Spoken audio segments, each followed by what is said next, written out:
so his search never ends.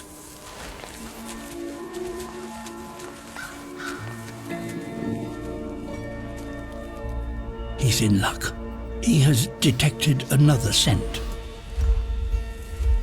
The hare holds its nerve and trusts its camouflage. The lynx can't outpace his prey over a long run, so he needs to get close.